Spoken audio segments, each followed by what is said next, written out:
Iran और Israel जंग और सीज फायर में एक और जहां नोबेल की चाह में अमेरिकी राष्ट्रपति डोनाल्ड ट्रंप झूठ पे झूठ बोलकर खुद को सुपरमैन साबित करने पे लगे हुए हैं, तो दूसरी ओर उनके ही अफसर अपने राष्ट्रपति के झूठ की कलाई खोलते हुए दिखाई दे रहे हैं। ईरान के परमाणु ठिकानों को तबाह करने के मामले में एक बड़ा खुलासा हुआ है। इस खुलासे के बाद एक और जहां अमेरिकी राष्ट्रपति डोनाल्ड ट्रंप की पूरी दुनिया में भारी फजीहत हो रही है, दूसरी ओर ट्रंप अपने देश के एक बड़े मीडिया हाउस पे भड़क उठे हैं। हालांकि इस पूरे मामले में ईरान की बड़ी जीत की बात सामने आई है। ईरान की कौन सी बड़ी जीत की बात सामने आई है, अमेरिकी राष्ट्रपति डोनाल्ड ट्रंप का कौन सा बड़ा झूठ पकड़ा गया है, ये सब कुछ मैं आपको अपनी इस रिपोर्ट में बताने वाली हूं। साथ ही इस पर भी चर्चा करेंगे कि सीज फायर में ईरान की कैसे बड़ी जीत हुई है। नमस्कार, आप देखना शुरू कर चुके हैं 4 PM और मैं हूं आपके साथ सिमरन। दोस्तों, सबसे पहले बात करते हैं ट्रंप के उस दावे की जिसने पिछले कुछ दिनों से सोशल मीडिया पे बवाल मचा रखा है। ट्रंप ने अपने ट्रुथ सोशल अकाउंट पे पोस्ट किया है और दुनिया को बताया है कि अमेरिका ने ईरान के 3 बड़े परमाणु ठिकानों फोर्डो, नतांज और इस्फहान को पूरी तरह तबाह कर दिया है। ट्रंप ने तो यहां तक कह डाला है कि हमने 30,000 पाउंड के बम गिराए हैं और ईरान का परमाणु प्रोग्राम अब खाक में मिल गया है। आपको बता दें कि ट्रंप को तो लग रहा था कि वो कोई हॉलीवुड फिल्म के हीरो हैं जो एक झटके में दुश्मन को खत्म कर देता है, लेकिन सच तो ये है कि ट्रंप का ये दावा पूरी तरह से हवाई निकला। CNN ने पेंटागन की एक लीक रिपोर्ट के हवाले से सनसनीखेज खुलासा किया है कि ईरान के परमाणु ठिकाने ना सिर्फ सुरक्षित है बल्कि अमेरिकी हमलों पे उन पर कोई खास असर नहीं पड़ा है। रिपोर्ट में कहा गया है कि अमेरिकी हमलों से ईरान के परमाणु प्रोग्राम को बस कुछ महीनों के लिए धीमा किया गया है, लेकिन इसे पूरी तरह खत्म करने में अमेरिका नाकाम रहा। और ये सुनकर ट्रंप का पारा हाई हो गया। उन्होंने तुरंत अपने सोशल मीडिया पे पोस्ट करके डाल दिया, इस रिपोर्ट को फेक न्यूज करार दे दिया। बोले ये सब झूठ है, मेरे दुश्मन मेरी इमेज खराब करने की साजिश कर रहे हैं। लेकिन सवाल ये है कि सच सामने आ गया तो अब गुस्सा क्यों? आपको बता दें कि पेंटागन की ये लीक रिपोर्ट कोई छोटी मोटी बात नहीं है। इसमें साफ लिखा है कि ईरान ने अपने परमाणु ठिकानों को पहले ही खाली कर लिया था। जी हाँ, ईरान को पहले से अंदाजा था कि अमेरिका और इजराइल उसकी साइट्स को निशाना बना सकते हैं और यही वजह है कि उनके सेंट्रीफ्यूज, यूरेनियम स्टॉक और वैज्ञानिक पूरी तरह सुरक्षित हैं। यानी कि ट्रंप साहब ने बम तो खूब गिराए लेकिन टारगेट था खाली।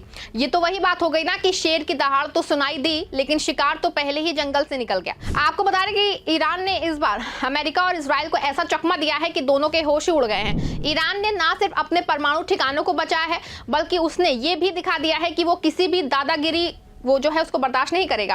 तेहरान की सड़कों पे जश्न का माहौल है, लोग सड़कों पे निकल आए हैं, ईरानी झंडे लहरा रहे हैं और नारे लगा रहे हैं, अमेरिका मुर्दाबाद, इजराइल मुर्दाबाद। आपको बता दें कि इजराइल के और जश्न मनाने की वजह साफ है। ईरान ने ना सिर्फ अमेरिकी हमलों को नाकाम किया है बल्कि उसने जवाबी कार्रवाई में इजराइल के कई शहरों तेल अवीव, हाइफा और बेयरशेवा पे बैलिस्टिक मिसाइलें दागी हैं। और ये मिसाइलें कोई मजाक नहीं थी दोस्तों, इनमें हाइपरसोनिक मिसाइलें भी शामिल थी जिन्हें रोकना इजराइल के लिए टेढ़ी खीर साबित हुआ। ईरान के विदेश मंत्रालय ने साफ कहा कि हमने आत्मरक्षा में ये हमले किए, अमेरिका और इजराइल ने हमारे परमाणु ठिकानों को निशाना बनाया, तो हम चुप नहीं बैठेंगे। और यही वो बात है जो ईरान को इस जंग का असली हीरो बनाती है। आपको बता दें कि 12 दिन की जंग में ईरान ने ये दिखा दिया है कि वो ना सिर्फ अपनी सावर्णिटी की रक्षा कर सकता है बल्कि वो दुनिया के सुपर पावर को भी मुंहतोड़ जवाब दे सकता है। और यही वजह है कि आज ईरान में लोग सड़कों पे जश्न मना रहे हैं। आपको बता दें कि एक जहां 12 दिनों तक चली इस जंग के बाद ट्रंप ने बड़े जोर शोर से सीज फायर का ऐलान किया है। बोले मैंने इजराइल और ईरान के बीच शांति करा दी, लेकिन ये सीज फायर ट्रंप का ड्रामा था या मजबूरी, ये तो सबको पता है। आपने अमेरिकी आका के बल पे लड़ी जंग के बाद दावा किया कि हमने अपने सारे युद्ध लक्ष्य हासिल कर लिए हैं, लेकिन सवाल ये है कि नेतन्याहू जी आपने कौन से लक्ष्य हासिल किया है?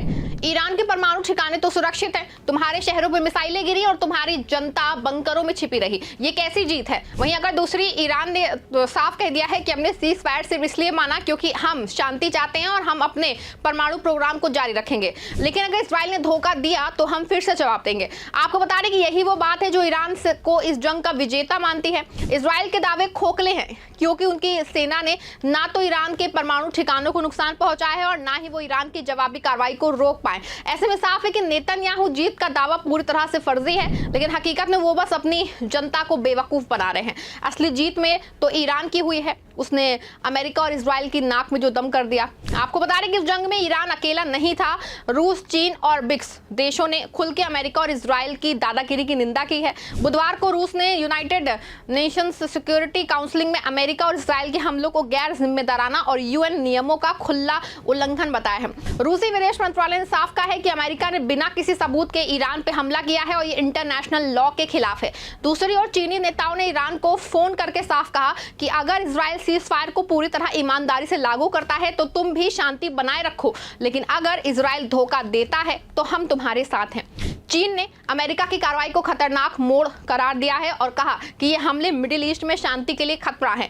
आपको बता दें कि अब ब्रिक्स देशों ने भी एक जमा प्रेस नोट जारी कर अमेरिका और इजराइल पे इंटरनेशनल नियमों को तोड़ने का आरोप लगाया। ब्रिक्स ने कहा है कि ईरान पे हमले बिना किसी ठोस सबूत के किए गए और ये ग्लोबल शांति के लिए खतरा है। ऐसे में साफ है कि एक और जहां सीज फायर हो गया है और दूसरी ओर अभी भी पूरी दुनिया ईरान के साथ खड़ी हो गई है। हालांकि जंग का बड़ा फायदा ईरान को मिला है। एक और जहां ईरान के साथ चीन के तेल की बिक्री के रास्ते खुल गए हैं, दूसरी ओर ना सिर्फ मिडिल ईस्ट बल्कि पूरे वर्ल्ड में ईरान की धाक जम गई है। हर कोई ईरान के फैसले और हिम्मत की दाद दे रहा है। आपको बता दें कि अमेरिका और इजराइल ने सोचा था कि वो ईरान को कुचल देंगे, लेकिन उल्टा पूरी दुनिया उनके खिलाफ खड़ी हो गई और ये साफ हो गया है कि इस बार ईरान ने ना सिर्फ अपनी ताकत दिखाई है बल्कि दुनिया को एकजुट भी किया है। लेकिन इस बीच जो सबसे बड़ा सवाल सीज फायर के बाद सामने आया है वो ये है कि इस जंग में जीत किसकी हुई है, इजराइल या अमेरिका? के दावे तो गोदी मीडिया पे खूब प्रचलित किए जा रहे हैं, लेकिन आपको बता दें कि सच में जीत ईरान की हुई है। इसमें सबसे पहला सबूत है कि ईरान ने अपने परमाणु ठिकानों को बचाया है।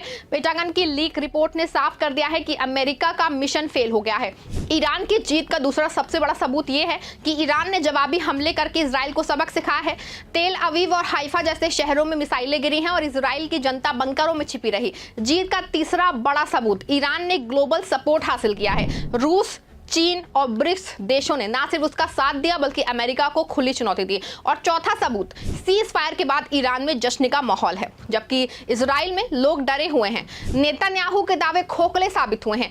ऐसे में साफ है कि इस जंग में जीत ईरान की हुई है। ईरान ने ना सिर्फ अपनी ताकत दिखाई है बल्कि उसने अमेरिका और इजराइल की दादागिरी को बेनकाब कर दिया है। कैसे ईरान ने अमेरिका और इजराइल के हमलों को नुकसान किया है, कैसे ट्रंप का दावा झूठ साबित हुआ और कैसे रूस, चीन और ब्रिक्स देशों ने ईरान का साथ दिया है। आज ईरान ने तो दिखा दिया कि कोई भी देश कितना भी ताकतवर क्यों ना हो, उसकी दादागिरी हर जगह नहीं चलती है। आपको हमारी रिपोर्ट कैसी लगी? क्या 12 दिन की जंग में ईरान की बड़ी जीत हुई है? क्या ईरान ने अपने हौसले से ना सिर्फ इजराइल बल्कि अमेरिका की हेकड़ी निकाल दी है? क्या CNN का दावा अमेरिकी राष्ट्रपति के झूठ की कलई को नहीं खोल दिया है? पूरे मामले पे आपकी जो भी राय है कमेंट में जरूर लिखिएगा। खबर सच्ची और अच्छी लगी हो तो खबर को लाइक, शेयर और चैनल को सब्सक्राइब कर लीजिएगा।